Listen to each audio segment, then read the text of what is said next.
ऐलान हो सकता है। कल प्रत्याशी चयन पर मंथन पूरा हो चुका है। आज बीजेपी की पहली लिस्ट जारी हो सकती है। पार्षद और महापौर प्रत्याशियों पर चर्चा लगातार हो रही है। 17 महापौर और 200 पालिका परिषद को लेकर बीजेपी का मंथन पूरा हो चुका है। कल आपको बता दें कि पूरा दिन बैठकों के दौर में पूरा जो शेड्यूल था वो देखने को मिला था। लगातार मंथन हो रहा है पिछले काफी दिनों से और ये माना जा रहा है कि जो आज बीजेपी की पहली लिस्ट है उसका ऐलान हो सकता है, नामों का ऐलान हो सकता है। और संजय चौहान जुड़ चुके हैं। संजय, मंथन पूरा हो चुका है, अब तो बारी बस ऐलान की है, कितना वक्त बाकी रह गया है?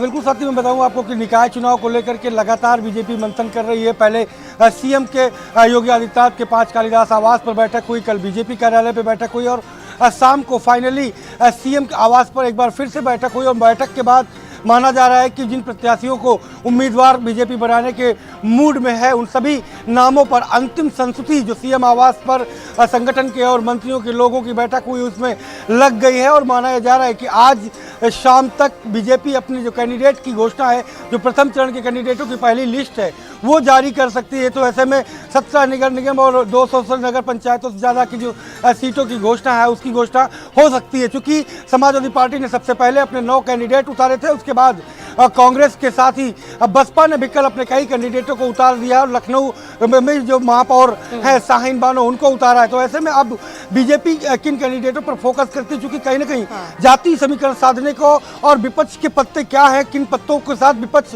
इस पूरी महासमर में उतरना चाह रहा है, उनको देखते हुए उनका इंतजार चल रहा था। और इसी वजह से नामों पर लगातार मंथन किया जा रहा था। एक एक सीट पर 5-5 से ज़्यादा नामों का जो पैनल है वो बनाया गया था। तमाम प्रभारी मंत्री जो जिम्मेदारी जिनको जिलों की सौंपी गई थी उनके द्वारा पैनल मांगा गया हुआ था और पूरे पैनल पर चर्चा लगभग पूरी हो चुकी है, मंथन पूरा हो चुका है और अब घोषणा रहना बाकी है। तो लगातार इंतजार जो कैंडिडेटों को था वो जल्द हमें लगता है कि पूरा हो जाएगा। स्वाति जी, यानी कि आज प्रत्याशियों का ऐलान हो जाएगा। देखिए, बीएसपी की भी लिस्ट जारी हो चुकी है, उसमें बहुत सारे ऐसे नाम हैं जिनमें दलित लोग भी हैं और बहुत सारे चेहरे हैं उसमें।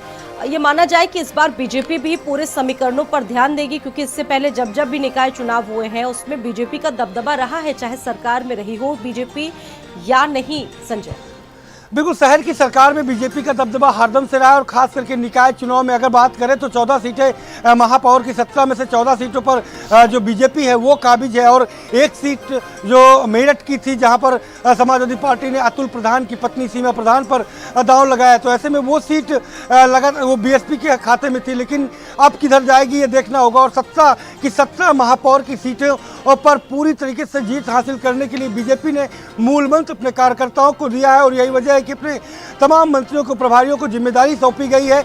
और यही वजह है कि मुख्यमंत्री योगी आदित्यनाथ समेत उनके दोनों डिप्टी सीएम जो महापौर की सीटें हैं वहां पर और जो बड़ी नगर पंचायत है, नगर पालिका है, वहां पर जा करके रोड शो करेंगे, जनसभाएं करेंगे। और इतना ही नहीं, महापौर या नगर पालिका के जो नामांकन होगा उन नामांकन के दौरान केंद्रीय मंत्री, सांसद, प्रदेश सरकार के मंत्री और विधायक ये सारे के सारे नामांकन में शामिल होंगे। तो पूरी तरीके से एक इवेंट के तरीके इस चुनाव को बीजेपी लड़ रही है पूरी, और कहीं ना कहीं पूरी एक एक छोटे छोटे बिंदु पर उसकी नजर है, कहां पर की विपक्ष हावी हो सकता है, किन किन मुद्दों को लेकर के विपक्ष आ रहा है। पूरा फोकस समीकरणों पर रहेगा। बहुत बिल्कुल संजय, आप बने रहिएगा, आपके पास वापस लौटेंगे। सीएम योगी कर्नाटक में ताबड़तोड़ 36 रैलियां करेंगे। कर्नाटक